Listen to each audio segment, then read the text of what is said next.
even when we arrive at an awakened state and maintain a high vibration state and carry on experiencing an expanded consciousness, and for some of you experiencing samadhi, some of you experiencing various states in which you feel a void, we can reach those states. But even in those states, right? Even in a state where you have achieved or reached Brahmaloka, where is the point through which everything begins, one can still fall from that point.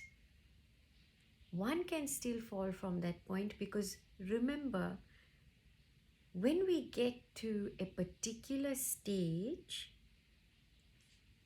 right, especially to the point of the seed in us,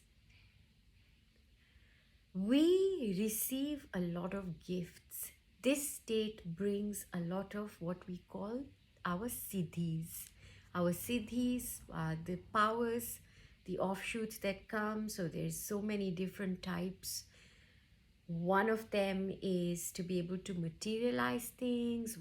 The other one is to become smaller, to become bigger, to become invisible. There are so many, right?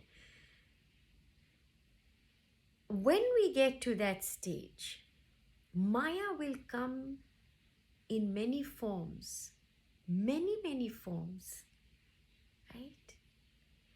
The one thing that can save us, or the one thing that acts as a shield against Maya, would be devotion, which we call bhakti. When we have bhakti and we have that level of samarpan, which is surrender, atma nivedan, you're surrendering your spirit, right? You don't have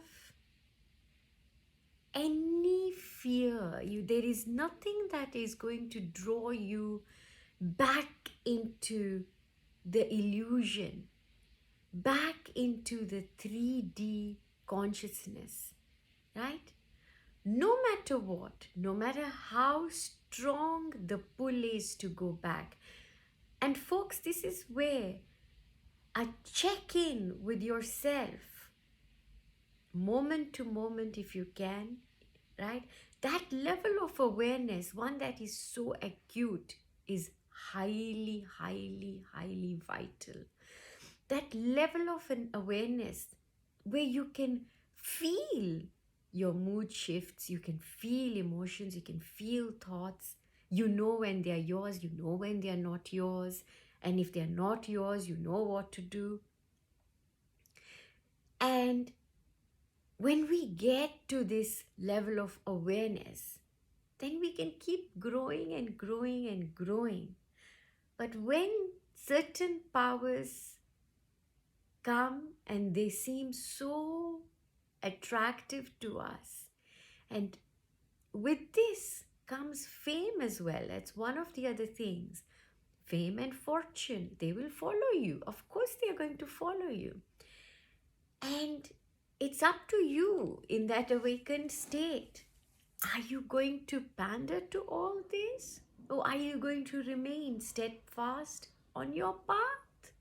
And this is where a lot of us might find it a little tricky. And being aware of yourself, retaining that absolute level of humility, and realizing that you're but a mere speck, we are but a mere speck, yet in that mere speck, it holds the entirety of creation, the entirety of the cosmos lies inside of us. There is such humility when we realize that that very same speck exists in each and every one of us, the difference is skin deep. Yet, that difference, which is merely illusory, carries with it such power of segregation, of difference, right? Of greed, of so much avarice, so much.